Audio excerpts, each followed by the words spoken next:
Many wonder why we sometimes distance ourselves from those we deeply care about. Dr. Bennett, from a psychological standpoint, what foundational patterns influence this behavior? Great question. Attachment theory suggests early childhood bonds shape how we relate to loved ones later. For example, someone with an anxious attachment style might fear abandonment and overcompensate, ironically pushing people away. Conversely, avoidant types may withdraw to protect themselves. That's fascinating. So even in adult relationships, these patterns persist subconsciously. Are there key signs people can look out for that reveal when attachment issues are influencing their actions?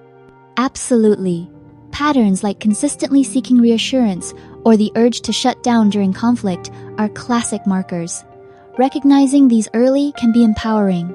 Studies from the Journal of Personality highlight that self-awareness around attachment increases relationship satisfaction by up to 30%. Given these insights, how might listeners begin to reshape their attachment responses, especially when they sense distance growing with loved ones? It starts with mindful reflection journaling about triggers, for instance. Therapy can also help rewire old patterns. Over time, as people practice vulnerability in safe settings, they're better equipped to maintain intimacy rather than withdraw. Building on attachment, we often see relationships falter due to communication issues. Dr. Bennett, what are the most common pitfalls that cause emotional drift between close individuals? One of the biggest culprits is assumption believing we know what the other feels without actually asking. Over time, small misunderstandings accumulate. The Gottman Institute found that couples who avoid difficult conversations are 80% likelier to report emotional distance within 5 years. That's a striking statistic. Some people hesitate to be honest out of fear of conflict. Can you share a hypothetical scenario illustrating how avoiding tough topics leads to separation? Imagine two friends. One feels neglected but never voices it, assuming the other is just busy. The silent resentment grows until they eventually stop reaching out.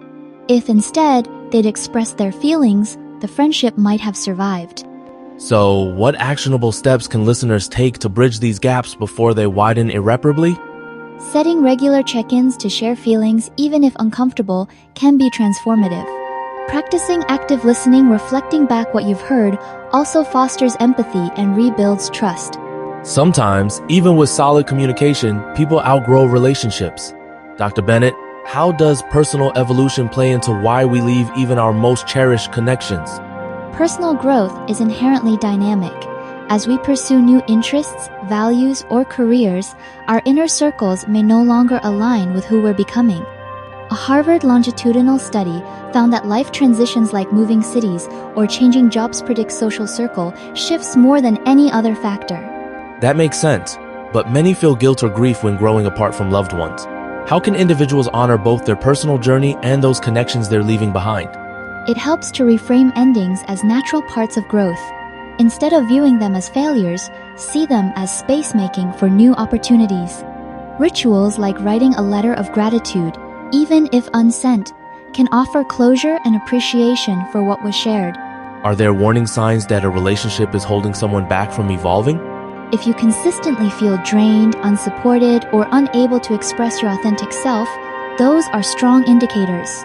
Recognizing these signals can empower healthier, more intentional transitions. As we wrap up, let's focus on transformation.